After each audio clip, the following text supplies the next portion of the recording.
Huh. Hello. Oh, Hello, is this Scott? It sure is. How the heck are ya? Hey, you got Jim and Todd here. Take a listing today. How are you, sir? You got Jim Studebaker, Todd Robertson, and Lisa Gray.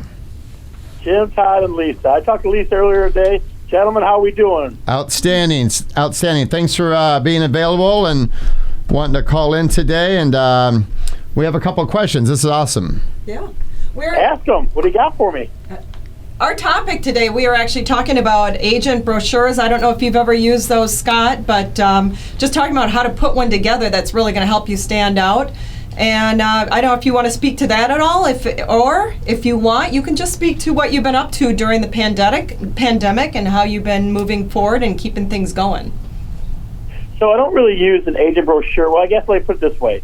I have two things that I picked up from a gentleman in Kentucky that I went to a conference about. One's called the buyer's journey, and then one's called the seller's journey. And they're basically, they lay out, the steps in plain language, not ridiculous, lawyer language, but in plain language. This happens, then this happens, then this happens. Because that's what we get all the time, right? We get the, well, what's next? Well, what's next? What do we do now? You know what I mean? And the bottom, it has my logo, it has, like myself and contact information. And that's what I give to folks. I send it to them, too.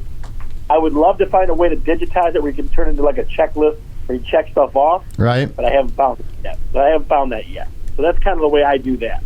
And that's been a couple of years now. Awesome. And then share with us, because Lisa mentioned while a lot of agents were restricting and sedating, you were doing some creative stuff to keep marketing and prospecting, which is brilliant without even knowing any details, because whenever everybody else zigs, the top people zag, correct?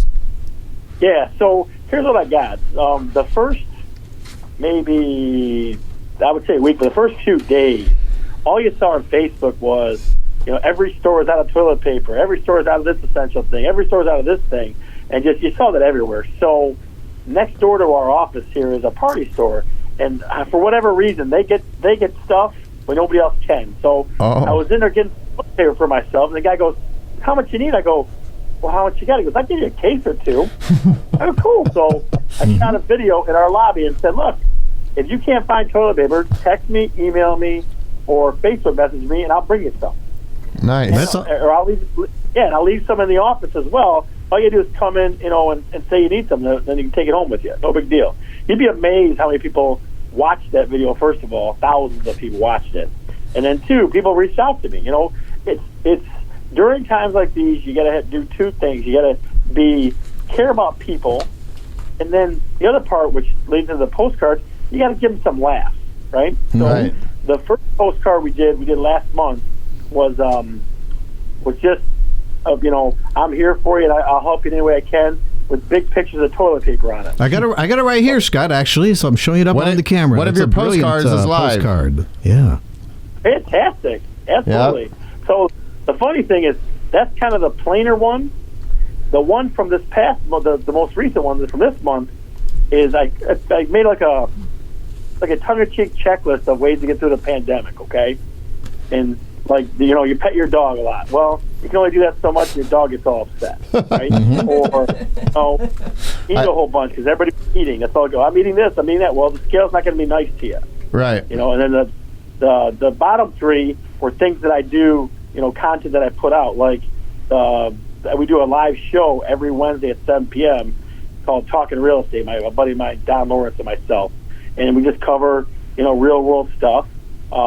And I tell people to reach out to me. I reach out to like 20, 30 people a day at least, and do video. Video is a big deal for me now because it saves time, and they can hear the inflection in your voice, and people know you care about it. So Scott, let me ask a question about the videos you do. So what are you putting on those videos, and who are you sending them to? Well, so every morning I have about 15 people or so. I'll say, hey, so-and-so, just calling to check on you. Or just send them a video to check on you. See how you're doing. What are the big plans? I do that. I do birthday ones where I sing happy birthday in a terrible voice. We could do that, Todd. Friday, Yep. And then every Friday I drop a video like that I put on YouTube. So YouTube's a big deal now, especially for the younger generations that are coming through. So it gives you a bigger presence, in the digital market.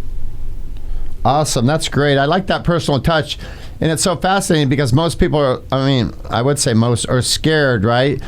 To go Facebook Live or to do a video. And just like we've learned doing this all these years, it'll never be perfect. Work on it, make it great, make sure it's tight, and then just go, correct? Yeah, absolutely. So, guys, I'll tell you another interesting thing. Like, I started doing that with agents, and you'd be amazed how quickly they respond or how much nicer they are when they talk to you. It's amazing. So you're creating videos, you mean that you're sending to agents, Scott? Absolutely. So I sent one to an agent 2 nights ago and explained that I'm easy to work with and that my client is dying to get this home, and we want a bidding war with like 7 or 8 other people. Oh, okay. Because you're putting a little more personal touch on it.